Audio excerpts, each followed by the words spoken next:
আল্লাহ তাআলা বলছেন وما لكم لا تقاتلون في سبيل الله والمستضعفين من الرجال والنساء والولدان الذين يقولون ربنا أخرجنا من هذه القرية الظالم أهلها واجعل لنا من لدنك وليا واجعل لنا من لدنك نصيرا وانظر دي আওয়াজ দিয়ে আবেগে জোরে বলবেন আল্লাহু আকবার।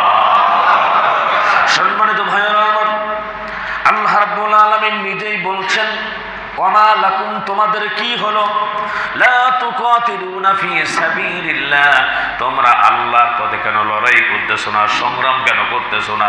অথচ আল্লাহর পথে জিহাদ বিসাবিলিল্লাহর কথা শুনলে এক প্রকার মুসলমান নামধারী আছে, তারা ওই লোকগুলোকে বলে জঙ্গি। জোরে বলেন নাউজুবিল্লাহ।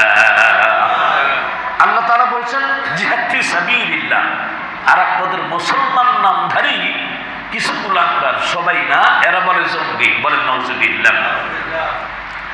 ইরাকরে আক্রমণ করে শেষ করে দিল, ইরাকের যারা আছে প্রতিহত করলো তাদেরকে বললো জঙ্গি।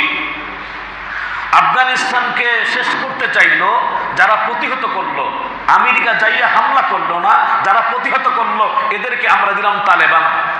তালেবান অর্থ ভালো, কিন্তু আমরা এটাকে লাগাই দিছি জঙ্গি। আর ওরা ভালো, ওরা আমেরিকা থেকে হাজার হাজার পথ পাড়ি দিয়ে আইসা আক্রমণ করলো, আর একজনের হানা দিল, মারলো, শেষ করলো, অত্যাচার করলো, জুলুম করলো, ধর্ষণ করলো। সারা দেশের মুসলমান নামদারি কুলাঙ্গার ওদের সাথে মিশা বললো জঙ্গি। বলেন নাউজুবিল্লাহ।